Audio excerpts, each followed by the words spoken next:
ont, ont, ont composé avec le crime, et c'est leur droit, ça c'est la justice, ça c'est le CPI. Nous maintenant, nous sommes dans une assemblée constituante et on va constituer quelque chose. Et la première chose pour constituer quelque chose, c'est de prendre les devants. Et d'abord de convoquer les experts et d'essayer de s'approprier le traité sur le langage. Parce que comme c'est un problème sur le langage, on va quand même pas changer, comme a dit quelqu'un, en lisant une poésie. Hein? Personne ne vous le dira. Je l'ai bien dit en noir sur blanc. 54 ans, on s'est foutu de notre fiole ou de notre gueule, et maintenant c'est à nous, on a les cartes entre les mains, il faut adopter ce qu'on appelle une démarche légale. Une démarche légale. Et il ne faut pas jouer dans le trouble. C'est clair, net et précis. Il y a un traité, on va l'adopter. Après, on parlera économie, on parlera d'abord, essayons de soigner et essayons de nous rediriger vers ce qu'on appelle la civilisation. Hein? Et c'est ça la responsabilité. C'est ça la responsabilité. Je conviens qu'il y aura un traumatisme.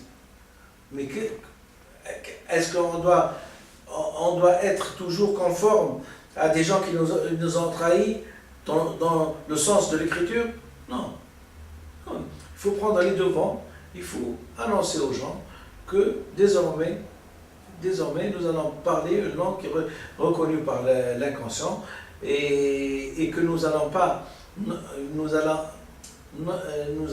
adopter notre langue dialectale en fonction des nouvelles données psychanalytiques et que Dr Bluefils a mis en noir sur blanc, et que nous allons aussi, pour pouvoir jouir d'une langue qui a fait ses preuves historiques et qui a fait accéder l'Europe à des sommets dans la civilisation, nous allons adopter le même chemin. Et nous n'allons pas faire des entreloupettes et de profiter du changement pour pouvoir remettre à demain ce qu'on a mis aujourd'hui. C'est tout ce que j'avais à dire, et je félicite d'abord le monsieur qui a eu la franchise et la vérité de nous raconter ce que je viens de dire succinctement, c'est-à-dire qu'on a été élu pour écrire une constitution, on doit le faire. On doit le faire rapidement. Et on a été élu, non pas pour gouverner, mais pour gouverner, certes, il faut bien sûr, la voix du peuple, c'est sacré. Hein? Il faut choisir des ministres de l'intérieur de l'Assemblée constituante. Hein? De l'Assemblée constituante.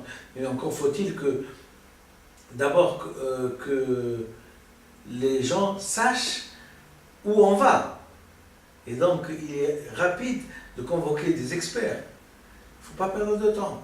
Parce que la révolution nous engage notre peuple, d'accord, mais elle engage notre peuple. Elle engage d'Alibi, elle engage d'Égypte. Il faut aller rapidement. Il faut aller rapidement. Elle engagerait peut-être l'Algérie un autre jour. Et pourquoi pas? Ce sont bien des Arabes comme nous, hein, des musulmans, et pourquoi pas? Et pourquoi pas le Maroc aussi? Et pourquoi pas la Mauritanie? Je l'ai dit dans une vidéo. Hein. La révolution, elle est une donnée qu'il va falloir partager avec tout le monde arabo-musulman, qui a été dans son ensemble trahi par le manque de connaissance des gens dans ce qu'on appelle l'être humain. elle a été trahie de façon humaine. On n'a pas reconnu, on n'a pas reconnu l'évolution ancestrale de l'être humain. On n'a pas reconnu le développement de l'être humain. Hein? On n'a pas reconnu le Mu'ta et le Muktasab. Et c'est pour ça que la révolution est arrivée. Donc, les discussions qui ne servent à rien, hein, on se réunit pour se réunir, on va se contredire, une fois c'est noir, l'autre fois c'est blanc, et l'autre qui essaie de nous dire non, je la vois grise, et l'autre qui la voit un peu plus verte, et l'autre qui la voit un peu plus rouge. Non. La science ne fait pas de compromis. 1 et 1 font 2. La révolution, c'est 1 et 1 font 2. Après, on a la possibilité de jouer avec les couleurs. Je vous remercie infiniment.